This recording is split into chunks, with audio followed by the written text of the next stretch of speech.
Stop normalizing an education. Education is ruining our sisters. Most of them don't even know how to run a household. Most of them aren't marriage material. Most of them are becoming the men we want to marry. Why is it? Because the fathers have prioritized education over them becoming housewives. The first time I ever saw this video, I honestly thought that it was satire, that he was just joking, like it's some type of a Saturday Night Live spoof. But no, he has an entire platform dedicated entirely to telling women what he thinks we should be doing. And ladies, he's not the only guy out there doing this. It seems to be a full-time occupation of a lot of men who are not happy with the direction that we ladies are going in. Independent, college-educated women who can get their own credit cards, have their own jobs, buy their own cars that they can drive themselves to get from point A to point B, and even buy their own houses. Shocker. Make guys like this extremely uncomfortable. And it's created this sort of cultural tug of war in America between the men and women that is making us women not want to be in any type of relationship with anybody because we don't know if they are one of those guys that's going to yank us back over to their side or if they're going to set us free so that we can live the lives that we want to live. At first glance, it seems like men everywhere should be celebrating the fact that these new independent women are coming along who don't expect them to pay for every day and open the doors and provide their retirement and buy their cars and basically exploit them for our own purposes. Because it seems like that's a benefit. They can now step in relationships with independent women who want to be co-equal partners in their homes. But there is a certain type of guy, which I would say is still the majority in America, that doesn't even know what to do with that. A lot of the ones that I hear from online are religiously motivated because the Bible and the Quran and the Book of Mormon and their pastors say that traditional families are supposed to look a certain way and men are supposed to be real men and women are supposed to be real women. And they don't like anything that they think is in a nuanced area that doesn't fit that mold. So they tend to complain the loudest whenever any of us step out of the norms that we have been embracing for as long as any of them can remember. So I hear from women around the globe all the time about, I fell in love because I still want that. I still want a man in my life. I still want to have a home and a family and raise babies, but I just want to do it differently than my grandma did in 1940.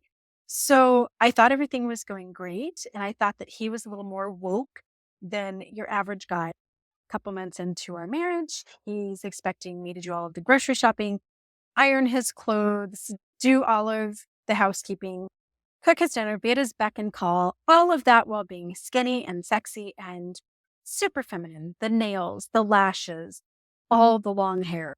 And as we go through this shift towards true female autonomy and independence in America for the first time ever in our nation's history, we're not quite meeting up. It's like when you have those little wooden trains and they have like the little magnets. And if you do it the right way, and if you do it the wrong way, the polarity of the magnets, you can never get them. You know what I mean? Do we have one of those little wooden choo-choo trains? Did we get rid of those? Wait, hold on. I have a magnet board. Okay, okay. This is men and women in 2024. And we are trying so hard to connect, but the polarity just, look at that. No, it's not going to work. Which might be part of why 40% of American females in the Gen Z generation now identify as LGBTQ, and 60% of men say that they're single and unhappily so. So let me let you in on a little secret here because it will save you some grief in relationships. Most men are not looking for a partner. They are not looking for an equal who can provide for themselves because then they have to show up in all kinds of emotional ways and they have to connect on a different level. They can't just like throw the money at you like they do at the strip clubs, you know what I mean? And they don't know how to cope within that space. What they are looking for is a mom with benefits. I married one of these boys the first time and I thought it was cute. I thought it was endearing. It made me feel needed. I was 20 when we got married, super clueless, very sheltered. He was about 4.5 years older than me. He'd already gone out into the big wide world and served a Mormon mission and graduated from college. And I had gone to a church college for a couple of years, but mostly lived at home and super sheltered. A couple of weeks after we get married, we both have jobs.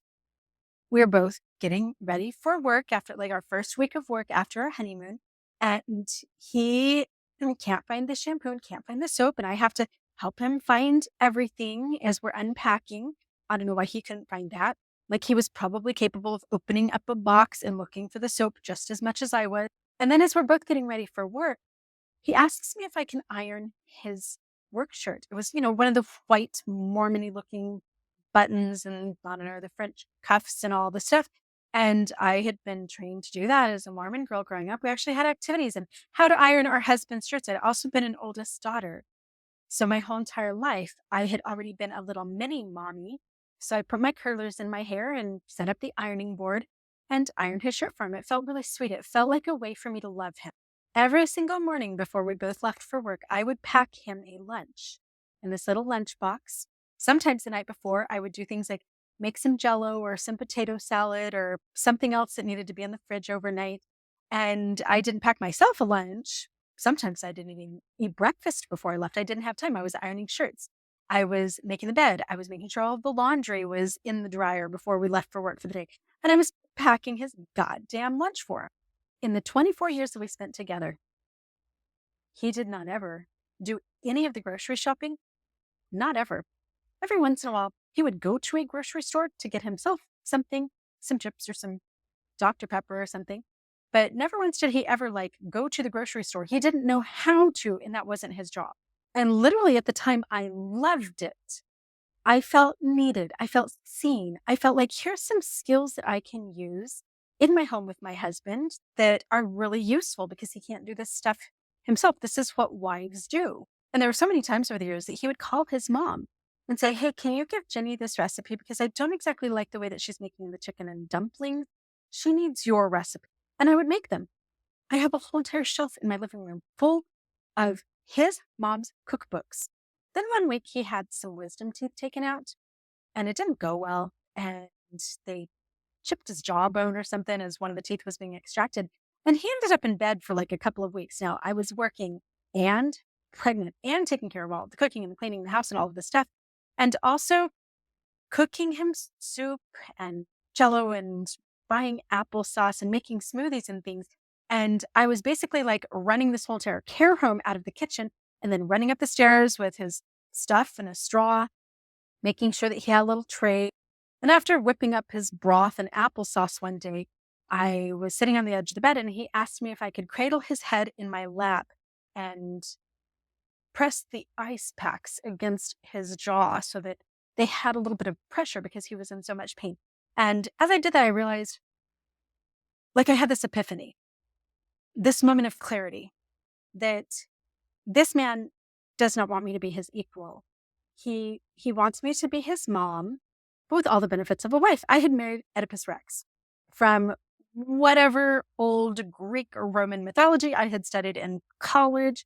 Disgusting book, but very accurate. And I think a real good perspective on the psychology of most men today. And honestly, this is the fault of their moms. Because most young boys weren't raised to go in the grocery store and figure out what to buy to make dinner for their family.